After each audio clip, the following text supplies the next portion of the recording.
Selamat pagi kelas 10, kembali lagi pelajaran matematika di kelas jam 7 ini. Bagaimana kabar semuanya? Bapak harap kita semua baik-baik. Begitu juga dengan keadaan Bapak juga. Pada hari ini sangat luar biasa. Nah, seperti yang Bapak jelaskan minggu lalu, kita akan memasuki pelajaran baru, yaitu logaritma. Nah, sebelumnya itu kan kita sudah belajar tentang eksponen, pemangkatan. Nah, kebalikan dari pemangkatan itu ada logaritma.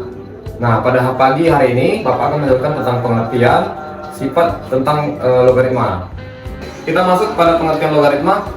Nah, di sini logaritma diartikan sebagai inverse dari eksponen atau eksponensial, yang mana itu adalah pemangkatan itu sendiri yang telah kita pelajari. Secara sederhana bisa dibilang logaritma ini adalah sebuah kebalikan dari pemangkatan, yang mana logaritma ini kita mencari besaran pangkatnya dari sebuah bilangan pokok. Nah, dari pengertian tadi diharapkan kepada peserta didik dapat mengerti bagaimana caranya mencari besaran pangkat dari sebuah bilangan pokok yang pangkatnya sudah diketahui. Nah, kita beralih ke fungsi, yang dimana fungsi logaritma ini tidak hanya dipakai di cabang ilmu matematika saja, tetapi juga dipakai di dalam misal ilmu pengetahuan alam atau kita sebut IPA, seperti halnya di kimia dipakai untuk kegunaan mencari order reaksi.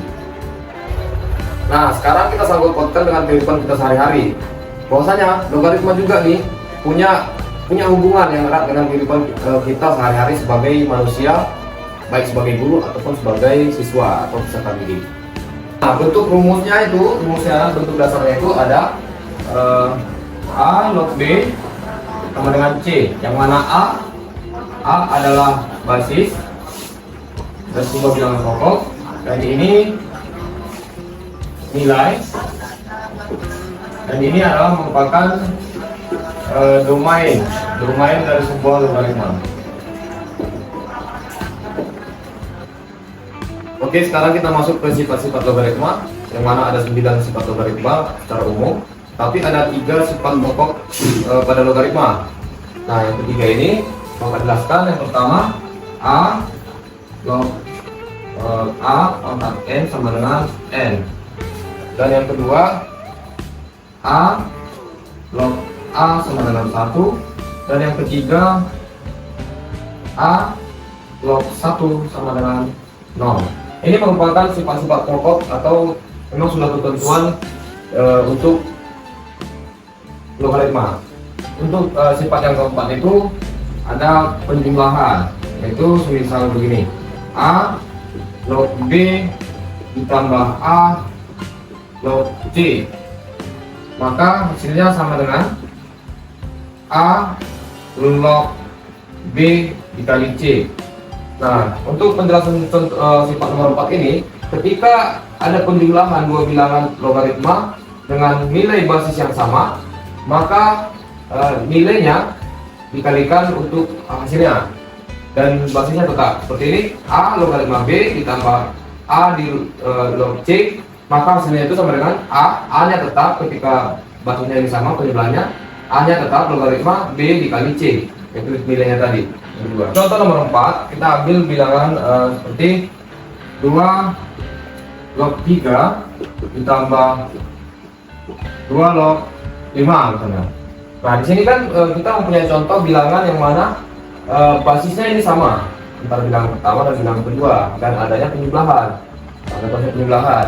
Nah, dengan itu kita masukkan ke sifat nomor 4, yang mana basisnya kita samakan, 2 logaritma 3 dan 5 nya kita kalikan, 3 dikali 5, 2 akhirnya 2 log 15, 3 kali 5 15.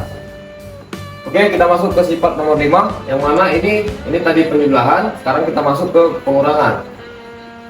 A log B dikurang A log C sama dengan, kalau tadi penjumlahan itu dikali, maka sifat yang kelima ini, pengurangan, kita masukkan ke pengurangan, yaitu menjadi hasilnya sama dengan A log B per C.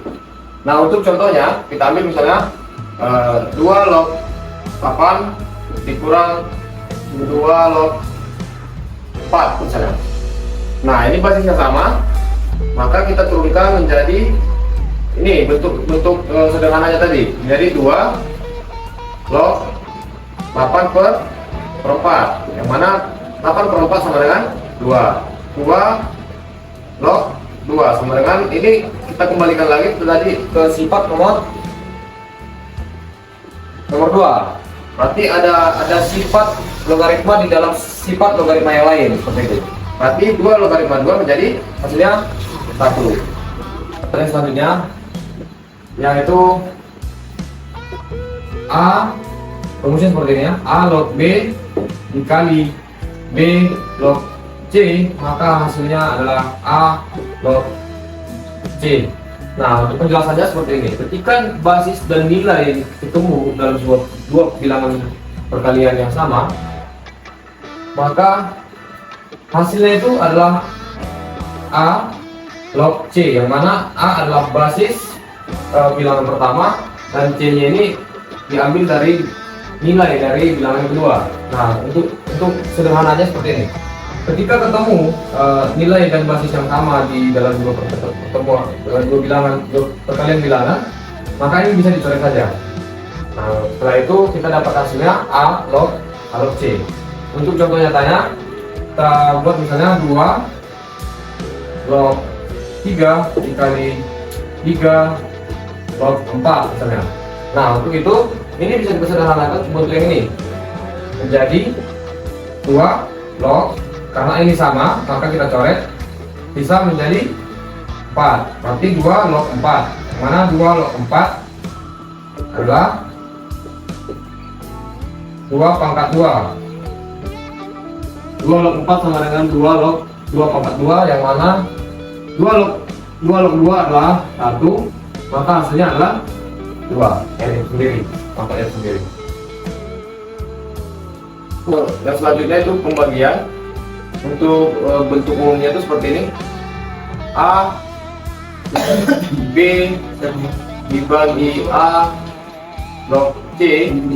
Ini bentuk sederhananya menjadi C log B. Nah, yang mana pembagian ini menghasilkan logaritma baru ketika ini pembagian dengan basis yang sama, yang mana nilai di sini menjadi basis untuk logaritma baru, untuk log barunya. Dan makanya C itu dipindah ke depan, tetapi yang pembaginya tetap logaritma B. B ini tetap. Misal untuk contohnya 2 log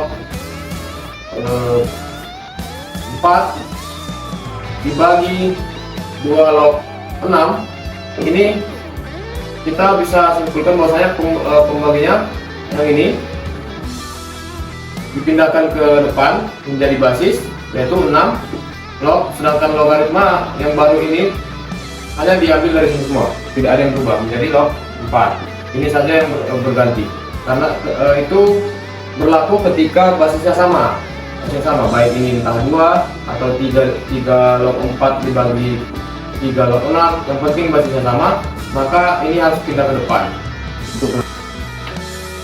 Nah, untuk hari ini mungkin itu saja pengertian dan sifat logaritma saja yang harus kita pahami pada hari ini. Nah, untuk lebih memahami lagi, Bapak akan share di grup WhatsApp tentang bagaimana caranya mempelajari logaritma dan sifat-sifatnya melalui SKPD. Ada nanti lembar kerja untuk muka didik semua untuk kerjakan. Bapak tunggu nanti penyelesaiannya jam 7 malam, di share di grup WA untuk jawabannya. Baru nanti kita bahas di pertemuan selanjutnya. Nah, untuk pembelajaran hari ini kita dapat kesimpulan bahwasanya selain pemangkatan ada juga inverse dari pemangkatan, yaitu mencari pangkatnya sendiri, yaitu logaritma. Nah, sekian banyak tadi ada beberapa sifat-sifat dari logaritma yang bisa anak-anak gunakan untuk pemecahan masalah logaritma atau pencarian pangkat pada sebuah bilangan pokok. Nah, untuk itu yang mana dari beberapa sifat tadi itu saling berkaitan. Ketika kita mengerjakan satu soal dengan sifat nomor 7 misalnya, nanti setelah itu ada lagi itu digunakan sifat nomor 1, dimasukkan lagi sifat nomor 2 untuk mencari hasil akhir yang lebih seminim mungkin dan sebenar mungkin. Jadi untuk itu kita akhiri pelajaran kita hari ini. Bapak ucapkan salam dan terima kasih atas perhatiannya. Sampai ketemu di minggu depan. Terima kasih.